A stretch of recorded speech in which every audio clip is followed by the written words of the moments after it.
Alright, I want to make a quick video here to explain something really weird. Something really weird that I got really frustrated with, and I just figured out how to do it. And maybe this video will help other people. But this is basically, so let's say you have a rotating object. You have a fan in this case, and you have a animation that is rotating. This is the final result that of what I want to get. I want this prop rotating. So I was running into an issue. I've got my sequence, my animation, it's one full rotation, and I have, if you go up into Curve Editor, I've got my out of bounds set up correctly. I have it all linear tangents. I'll show you what I mean by out of bounds. You have to go to Controller, out of range types.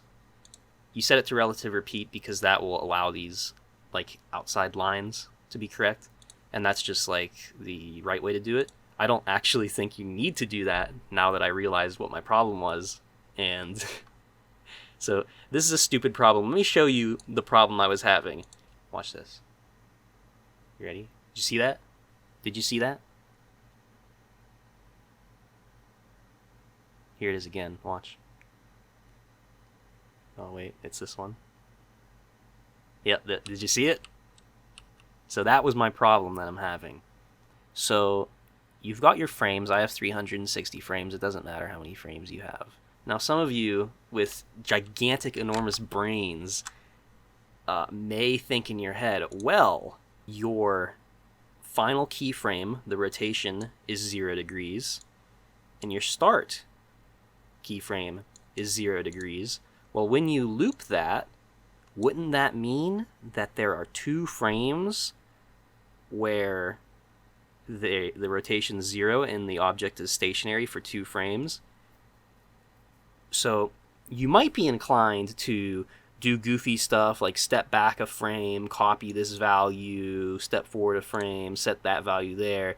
That won't work. Don't waste your time doing that, because in actuality you do want 2 frames of 0. You want it to be like that. Even though it's completely, like, it doesn't make any sense. You want it to be like that. All you got to do is click this button, loop. You just check the box loop, and that fixes the problem. Don't try to, like, change your sequence. Don't mess with stuff. Like, all you got to do is just select that loop option. Oh, what? Okay. Anyway, you have to select that loop option, and it will fix the problem. So I didn't really realize that. I was, troubleshooting. I was trying all kinds of things for about 5 minutes straight, and then I finally realized, thankfully, Sean Olson, very huge brain, provided this wonderful checkbox called loop that simply makes it work. And,